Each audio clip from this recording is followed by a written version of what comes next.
Je m'appelle Émile Vasseur. J'ai 65 ans et je vis seul dans un appartement ancien du quartier de Montparnasse, à Paris. Depuis la mort d'Hélène, ma femme, la vie a perdu de sa couleur.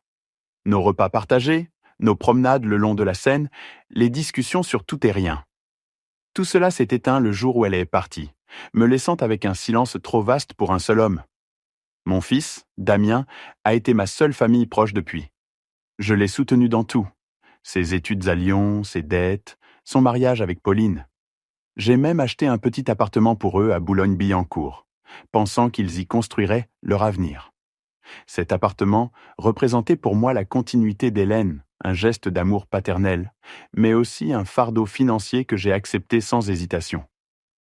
Pendant des années, Damien a vécu là-bas sans jamais me verser un seul loyer.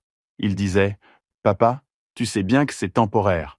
Dès que la boîte se développe, je te rembourse. » Mais l'entreprise n'a jamais vraiment décollé et les remboursements n'ont jamais existé. Chaque fois qu'il avait un problème, impôts, réparations, vacances, voitures, c'était vers moi qu'il se tournait. J'étais son refuge, son plan B, sa banque personnelle. Le mardi 15 octobre 2024, tout a basculé. Ce jour-là, je me suis rendu à Boulogne pour lui rendre visite. Il m'avait demandé les clés de ma voiture, une Peugeot 2008 flambant neuve que je venais d'acheter. Quand je suis arrivé, il m'a accueilli avec un visage fermé, les épaules tendues. « Tu en as encore acheté une ?»« Oui, répondis-je calmement. La vieille était en fin de course. Il s'est mis à rire, mais ce rire n'avait rien d'amusé. « Tu dépenses ton argent n'importe comment, papa. À ton âge, tu devrais penser à ton testament plutôt qu'à une voiture neuve. » Je l'ai regardé, un peu surpris par le ton. « Damien, ce sont mes économies. J'ai le droit de me faire un plaisir, non ?» Alors il a éclaté. « Tu ne comprends donc rien. Tu te traînes encore, inutile, accroché à une vie qui n'a plus de sens. Tu devrais déjà être mort, vieux con. Tu ne sers qu'à nous ralentir. » Ces mots ont claqué dans l'air comme une gifle. Avant que je puisse dire un mot, il m'a arraché les clés de la main et est sorti de l'appartement, claquant la porte derrière lui. Je suis resté là, debout, les doigts encore crispés autour du vide. Mon fils venait de me souhaiter la mort. Le silence dans ce salon, que j'avais aidé à meubler pièce par pièce, est devenu insupportable. Les murs semblaient me renvoyer l'écho de ses paroles.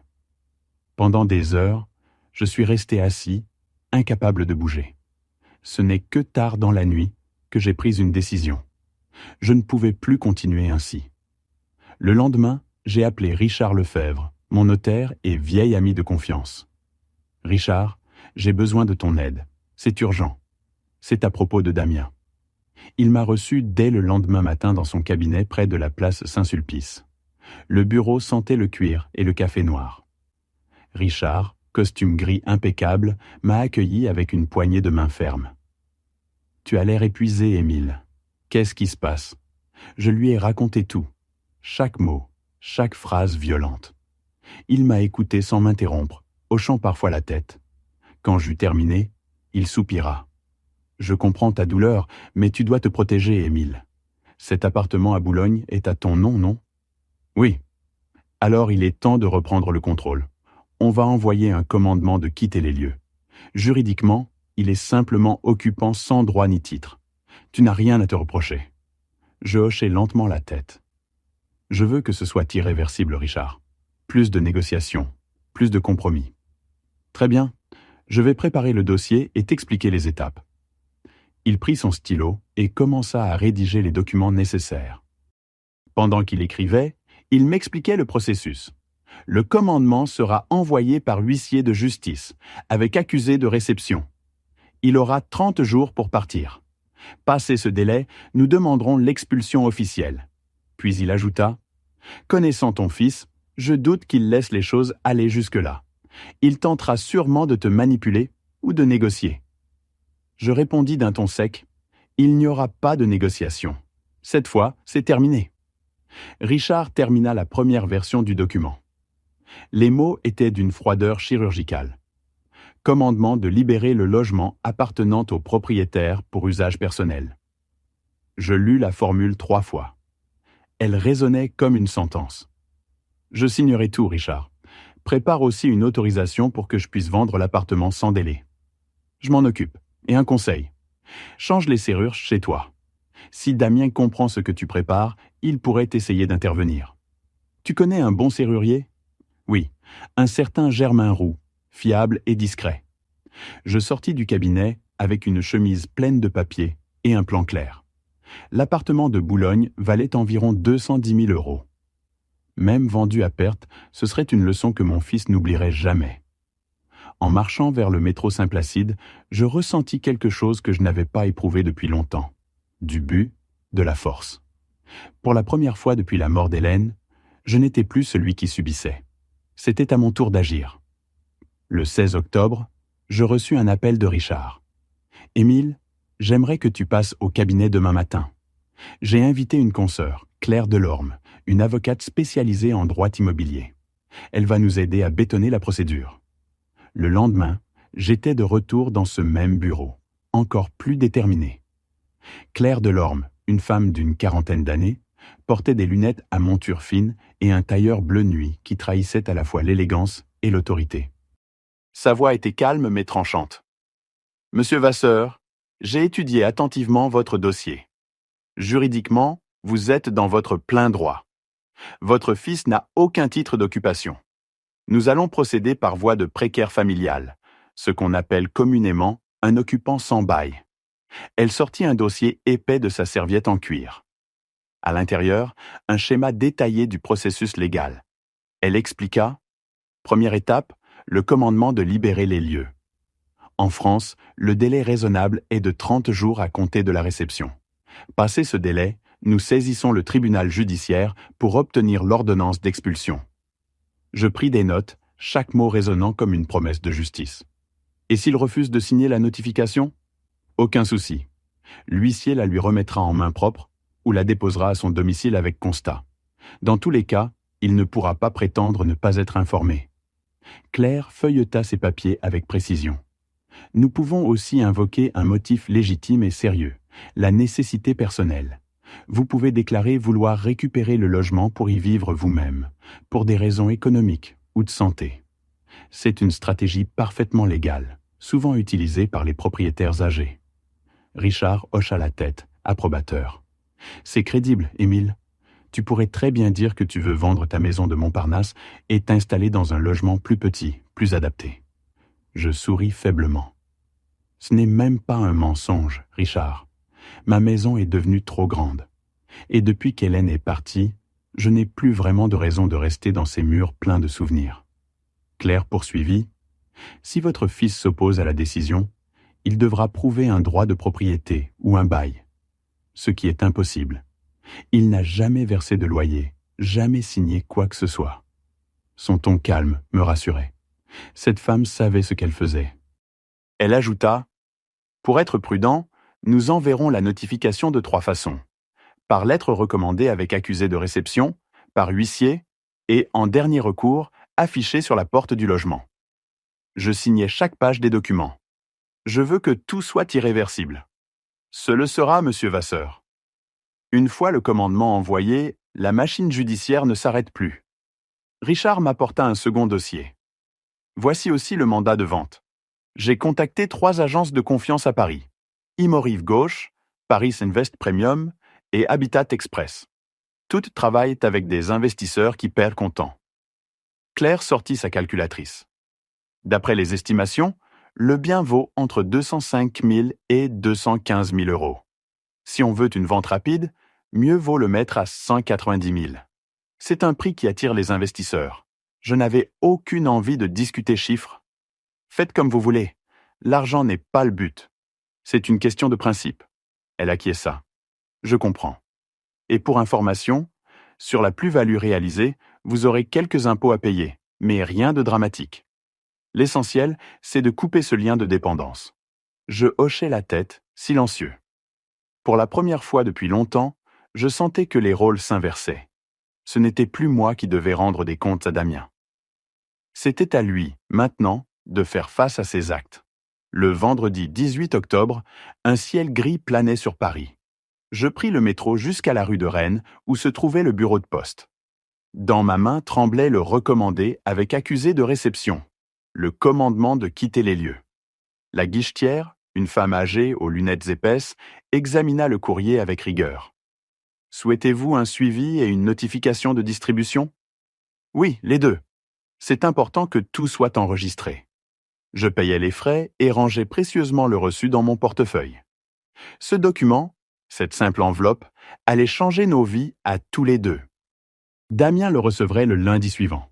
À partir de cette date, il aurait jusqu'au 22 novembre pour quitter les lieux. En sortant du bureau de poste, je respirais profondément. Le vent froid d'octobre fouettait mon visage, mais je me sentais étrangement vivant. L'après-midi, je rencontrais Isabelle Navarre, directrice de l'agence Imorive Gauche, rue du Bac. Une femme énergique d'une 50aine d'années, au ton direct et professionnel. Son bureau était lumineux, décoré de cadres en noir et blanc représentant Paris sous la pluie. « Monsieur Vasseur, votre appartement est idéalement situé. Même à ce prix réduit, il partira vite. Je veux que la transaction soit terminée avant fin novembre. » Elle leva les yeux, un peu surprise. « C'est rapide, mais faisable. J'ai des acheteurs étrangers qui cherchent ce genre d'opportunité. » Je signai le mandat exclusif et insistai. « Je veux une discrétion absolue. Damien ne doit rien savoir avant la signature. » « Entendu, monsieur. Ce genre de situation familiale, j'en ai vu beaucoup. Nous agirons avec prudence. » En quittant l'agence, je sentis que les choses prenaient enfin forme. J'avais lancé une machine administrative et légale que rien ne pourrait arrêter. Le lendemain, Germain Roux, le serrurier recommandé par Richard, arriva chez moi. Un homme solide, au visage buriné et au regard franc. « Votre avocat m'a tout expliqué, monsieur Vasseur. Je vais changer toutes les serrures et installer un système de sécurité électronique. Si quelqu'un tente de forcer la porte, vous recevrez une alerte sur votre téléphone. » Je le remerciai. Pendant qu'il travaillait, je triais mes dossiers, relevés bancaires, preuves de virement, factures payées pour Damien. En 6 ans, j'avais dépensé près de 65 000 € pour lui. Loyer, dettes, voiture, vacances, frais médicaux. Je n'avais jamais rien exigé en retour. J'appelais cela de l'amour. Aujourd'hui, je voyais que c'était devenu une dépendance à sens unique. Le dimanche 20 octobre, je me rendis au cimetière du Montparnasse. J'avais besoin de parler à Hélène. Devant sa pierre de marbre clair, j'enlevai quelques feuilles mortes et déposai un bouquet de lys blanc. Hélène. Notre fils est devenu un étranger. Tu avais raison. Un jour, il devrait apprendre les conséquences de ses choix. Eh bien, ce jour est venu. Le vent d'automne soufflait doucement. Je crus presque sentir sa présence, silencieuse mais approbatrice. Ce n'est pas de la vengeance, mon amour. C'est de la justice. Il doit comprendre que l'amour d'un père ne peut pas être piétiné. En repartant, je me sentais apaisé. Pour la première fois depuis des années, je me regardais dans le miroir sans honte. Le lundi 21 octobre, Paris baignait dans cette lumière pâle et bleutée que j'ai toujours aimée à l'approche de l'hiver. Je m'étais levé tôt, sans même prendre de café, simplement pour suivre la livraison du recommandé. Sur le site de la Poste, le statut indiquait « Distribué à 10h47 ». À cette minute précise, Damien tenait entre ses mains la lettre qui mettait fin à notre lien de dépendance. Je m'attendais à un appel, un message, une tempête de colère ou de supplication. Mais rien. Pas un mot. Le soir, j'ouvris une bouteille de Saint-Émilion que j'avais gardée depuis un dîner d'anniversaire avec Hélène. Je trinquai seul, à ma manière, à la fin d'une époque. Le lendemain, Isabelle Navarre m'appela, la voix vibrante d'enthousiasme. « Monsieur Vasseur, nous avons reçu une offre ferme, 180 000 € comptant, sans conditions suspensives. L'acheteur est un investisseur français, résident à Lyon, qui souhaite signer sous 15 jours. » Je restai silencieux quelques secondes, absorbant l'ampleur du moment. Puis je répondis « J'accepte. Préparez le compromis. Je passerai demain à 14h pour signer. » Je raccrochai, puis m'autorisai un sourire rare, discret, mais sincère. Ce sourire qu'on esquisse quand on sent que la vie reprend un sens. Le mercredi 23 octobre, je me rendis dans les bureaux d'Imorive Gauche, rue du Bac. L'acheteur s'appelait Jean-Pierre Dubois, un homme élégant d'une soixantaine d'années, à l'accent légèrement méridional. Il serra ma main avec chaleur. « Monsieur Vasseur, je dois vous dire, c'est une perle rare. Un appartement à Boulogne à ce prix, c'est un cadeau. » « Je n'ai plus besoin de cet endroit, » répondis-je simplement. Nous signâmes le compromis de vente. 10 000 € d'acompte, solde à verser le 15 novembre. Jean-Pierre était ponctuel, méthodique, le genre d'homme qui inspire confiance. Isabelle, quant à elle, me lança un regard à la fois admiratif et compatissant. « Peu de pères auraient eu votre courage, monsieur Vasseur. » Je ne répondis pas. Le mot « courage » me semblait trop noble pour ce que je ressentais. Ce n'était pas du courage, c'était une fatigue lucide. Le soir même, j'appelai Richard pour l'informer. Tout est signé. Jean-Pierre Dubois versera la totalité à la signature. L'affaire sera close le 15 novembre. Richard poussa un léger soupir de soulagement. Excellent. Et Damien ? Aucune nouvelle.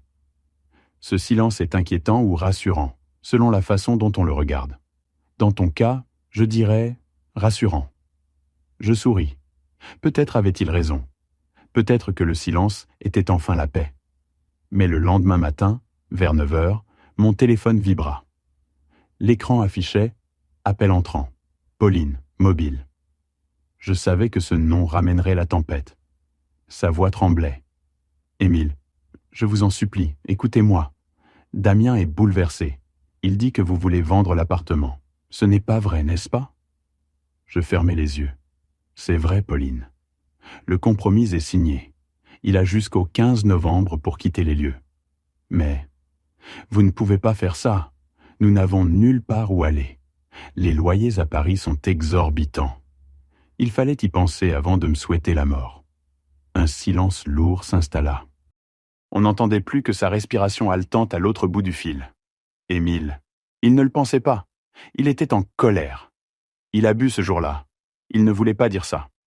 Les mots ont un poids, Pauline, surtout ceux qu'on prononce à son propre père. Elle se mit à pleurer doucement, et je sentis une pointe de compassion. Mais c'était trop tard. La pitié n'efface pas les blessures. Alors il n'y a vraiment rien à faire ? Rien.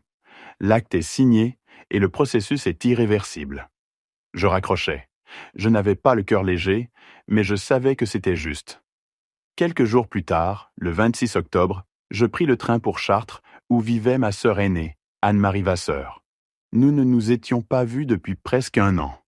Sa maison de campagne, avec ses volets bleus et son jardin de lavande, respirait la tranquillité. Elle m'accueillit avec son rire habituel.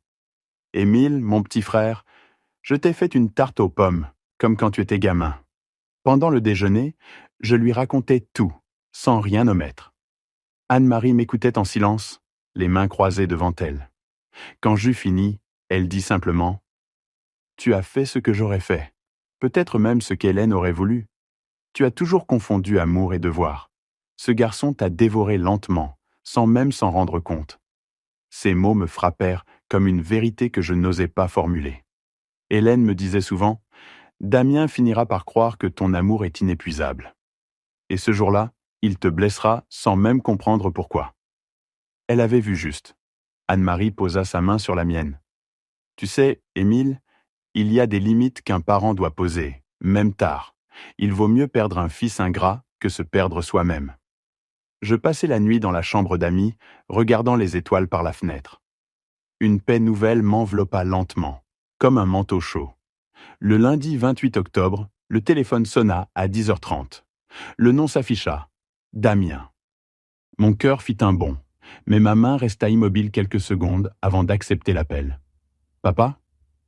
Sa voix n'avait plus rien d'arrogant. Elle tremblait, fêlée, presque enfantine. « Il y a un type ici, dans l'appartement. Il dit qu'il a acheté le logement. C'est une erreur. Dis-moi que c'est une erreur. » Je laissai un silence de quelques secondes. « Ce n'est pas une erreur. L'appartement est vendu. Tu as jusqu'au 15 novembre pour partir. » Un silence glacé s'abattit. « Mais, papa, on vit ici depuis 6 ans. C'est notre maison. » « C'est ma maison, Damien. Toujours. Et maintenant, je la reprends. Mais Pauline et moi, on n'a pas d'argent, pas de solution immédiate. » Il fallait y réfléchir avant de me traiter de vieillard inutile. Il se mit à pleurer. ce son que je n'avais pas entendu depuis qu'il avait 10 ans. Un mélange de rage, de désespoir et de peur. « Papa, je t'en supplie, je regrette. J'étais hors de moi ce jour-là. » Les excuses ne changent pas le passé. Elles ne réparent pas la dignité. Je raccrochai. Pendant 20 minutes, le téléphone vibra sans cesse. 6 appels. 3 messages vocaux. Je ne répondis à aucun. À 11h30, la sonnette retentit. Grâce à la caméra de ma porte, je vis Damien et Pauline devant chez moi. Leurs visages étaient fatigués, marqués par l'angoisse. Je déverrouillai la porte, mais gardai la chaîne. « Papa, ouvre, parlons calmement. Nous sommes une famille, non ?»« Les familles se respectent, Damien. Ce que tu as dit a brisé quelque chose d'irréparable. » Pauline sanglotait. « Émile, s'il te plaît, on t'aime, on a fait une erreur. Les erreurs ont un prix. » Damien explosa soudain. « Tu es fou. Tu détruis nos vies pour une simple dispute. Je vais te poursuivre en justice. C'est de la maltraitance familiale. » Je refermai la porte doucement, sans un mot. Puis j'appelai Richard. « Il est venu chez moi. Il me menace de procès. »« Il ne peut rien faire, Émile. Tu es dans ton droit absolu. Ne cède pas. » C'est sa panique qui parle. Pendant plus d'1 heure, ils restèrent devant l'immeuble, suppliant, criant, puis se disputant entre eux. Je les observais à travers l'écran de ma caméra sans émotion. À ce moment précis, je compris que quelque chose venait de mourir en moi. Pas seulement la tendresse d'un père, mais l'illusion que le sang suffit à créer une famille. Le mercredi 30 octobre, un rideau de pluie battait sur les toits de Paris. Je n'avais presque pas dormi. Les mots de Damien résonnaient encore, mêlés à la voix suppliante de Pauline. J'avais passé la nuit à ranger des papiers, trier des souvenirs, comme pour mettre de l'ordre dans ma mémoire autant que dans ma maison. À l'aube, j'appelai Isabelle Navarre. « Tout est en ordre, monsieur Vasseur, » me confirma-t-elle. « L'acheteur a validé toutes les inspections techniques. L'argent est déjà déposé chez le notaire. La signature aura lieu le 15 novembre à 10h, rue de Grenelle. » Ces mots me procurèrent une étrange sensation de vertige. C'était réel, définitif. L'appartement où Damien avait vécu 6 ans, celui que j'avais acheté par amour et culpabilité, allait bientôt appartenir à un autre homme. Les jours suivants, j'évitais tout contact. Je coupais mon téléphone pendant plusieurs heures chaque jour, refusant d'entendre les supplications ou les menaces. Mais parfois, tard le soir, je relisais les messages vocaux que Damien avait laissés. « Papa, je t'en supplie, on trouvera une solution. »« Tu ne peux pas faire ça, je suis ton fils. Dis-moi au moins que tu ne me hais pas. » Je n'éprouvais ni haine ni vengeance. Juste un froid définitif. Un espace vide où il n'y avait plus d'amour, mais plus de colère non plus. Le jeudi 31 octobre, on sonna à ma porte. C'était Monique Garnier, ma voisine du 5e, accompagnée du président du syndic, Julien Hervieux. Monique, une vieille amie d'Hélène, semblait embarrassée. « Émile, nous devons te parler de Damien. » Julien prit la parole, mal à l'aise. « Hier soir, il est venu frapper à ma porte. Il était ivre, très agité. Il m'a supplié d'intervenir, de te convaincre d'arrêter la vente. Il disait que tu étais devenu fou, que tu agissais par vengeance. » Je restais immobile, observant leurs visages inquiets. « Et que lui avez-vous répondu ?» Julien me regarda droit dans les yeux. « Que si mon fils m'avait souhaité la mort, j'aurais fait exactement la même chose que toi. » Monique, elle, ajouta doucement. « Je lui ai dit qu'il n'y avait aucune excuse à de telles paroles. Qu'un père reste un père, mais qu'un fils qui franchit cette ligne perd ce droit. » Leurs mots m'émurent plus que je ne l'aurais cru. C'était la première fois que je sentais que d'autres comprenaient ma décision sans me juger. Julien reprit. Il a aussi parlé d'intenter une action en justice. Il aurait contacté un avocat. Je haussai les épaules. Qu'il fasse ce qu'il veut. Mais au fond, je savais que cette escalade n'en finirait pas là. 2 jours plus tard, le 2 novembre, mon notaire Richard m'appela. Sa voix était grave. Damien a bien engagé un avocat, un certain Marc Santini, du cabinet Saint-Lazare, un plaideur de seconde zone, connu pour accepter les affaires perdues d'avance. Et que cherche-t-il à faire? Il veut invoquer un prétendu droit d'usage, ou encore une incapacité mentale de ta part. Il a dit à l'avocat que tu étais sénile, manipulé par la solitude. Je restais un long moment silencieux. Je croyais avoir tout entendu, tout subi. Mais cela dépassait même ce que j'avais imaginé. Il voulait désormais salir ma réputation. Que dois-je faire? Passe des examens médicaux complets, neurologiques et psychologiques. Si tu veux, je te recommande un spécialiste. Nous aurons ainsi un rapport prouvant ton entière lucidité. J'acceptai immédiatement. Le lendemain, je me rendis à la clinique Saint-Augustin, dans le 8e arrondissement. Le docteur Fournier, neurologue réputé, me fit passer une série de tests. Mémoire, raisonnement, orientation, langage. À la fin, il me sourit. « Monsieur Vasseur, vous avez une acuité mentale supérieure à la moyenne. Aucun signe de démence, aucun trouble. Je vous fournirai un rapport complet demain. » Je sortis dans la lumière froide de novembre avec un sentiment de soulagement. Non pas parce que j'avais prouvé ma raison, mais parce que j'avais fermé la dernière porte derrière moi. Entre-temps, Pauline avait quitté Paris. Ma sœur Anne-Marie m'appela pour m'en informer. Elle est partie à Lyon, chez sa mère. Elle m'a dit qu'elle avait peur de Damien. Il boit, il crie, il casse les objets. Je fermai les yeux. Il détruit tout ce qu'il touche. Oui, y compris lui-même. Ces mots résumaient parfaitement la situation. Damien n'était plus un homme en colère. C'était un homme en chute libre. Le 5 novembre, je reçus un appel inattendu. « Monsieur Vasseur, ici Aurore Delaunay, des ressources humaines de votre ancienne entreprise. » Sa voix semblait gênée. « Nous avons reçu un appel étrange d'un avocat qui demandait si vous aviez montré des signes de démence avant votre retraite. » Je sentis mon cœur battre plus fort. « Et que lui avez-vous répondu ?»« Rien. Nous avons refusé toute information et signalé la tentative comme abusive. Mais nous tenions à vous prévenir. » Je la remerciai. Quand j'ai raccroché, j'ai ri. Un rire sec, sans joie. Mon fils essayait de m'abattre avec des mensonges. Et moi, je continuais à me relever. Le 7 novembre, le docteur Fournier m'envoya son rapport officiel. Capacité cognitive intacte, jugement sain, aucun signe de trouble neurologique ou psychologique. Je l'envoyai immédiatement à Richard. Sa réponse fut brève. « Excellent, nous le verserons au dossier pour parer à toute manœuvre. » J'étais prêt pour la dernière étape. Le 15 novembre 2024, à 10 heures précises, je franchis la porte de la notaire Anne-Laure Torres, rue de Grenelle, accompagnée de Richard. Jean-Pierre Dubois nous attendait déjà, costume gris, sourire tranquille. Les documents étaient prêts, la table recouverte de feuilles, tamponnées et de stylos. La notaire, d'une voix posée, lut chaque clause. Vente d'un bien immobilier 6 à Boulogne-Billancourt, libre de toute occupation, moyennant la somme de 180 000 €. Je signai lentement, avec un calme presque sacré. Chaque trait d'encre fermait une blessure, effaçait une dépendance, redonnait un souffle nouveau à ma dignité. Quand tout fut terminé, Jean-Pierre me serra la main.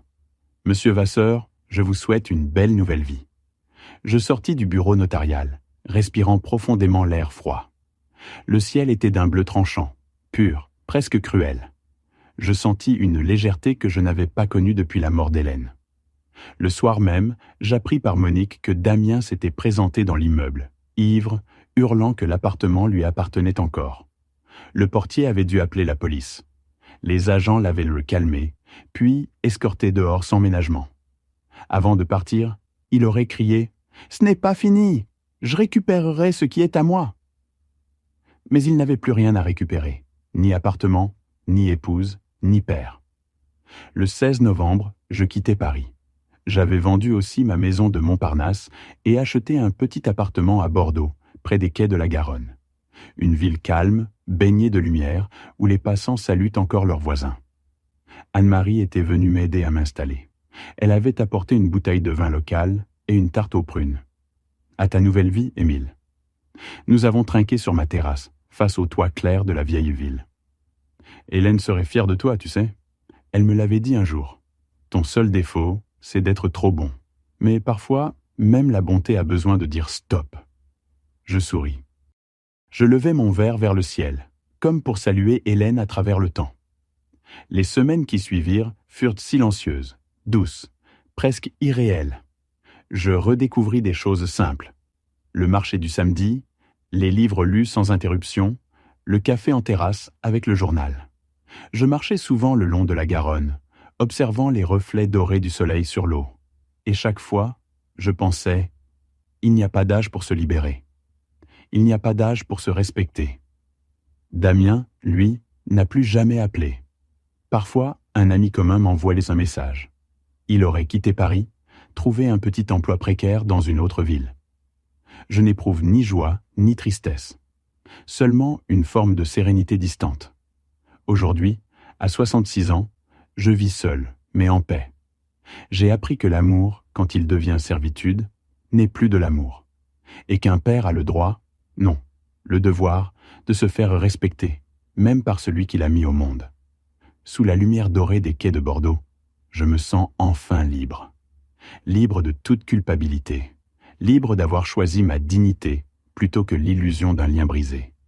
Libre de vivre les années qui me restent comme un homme entier, debout, apaisé,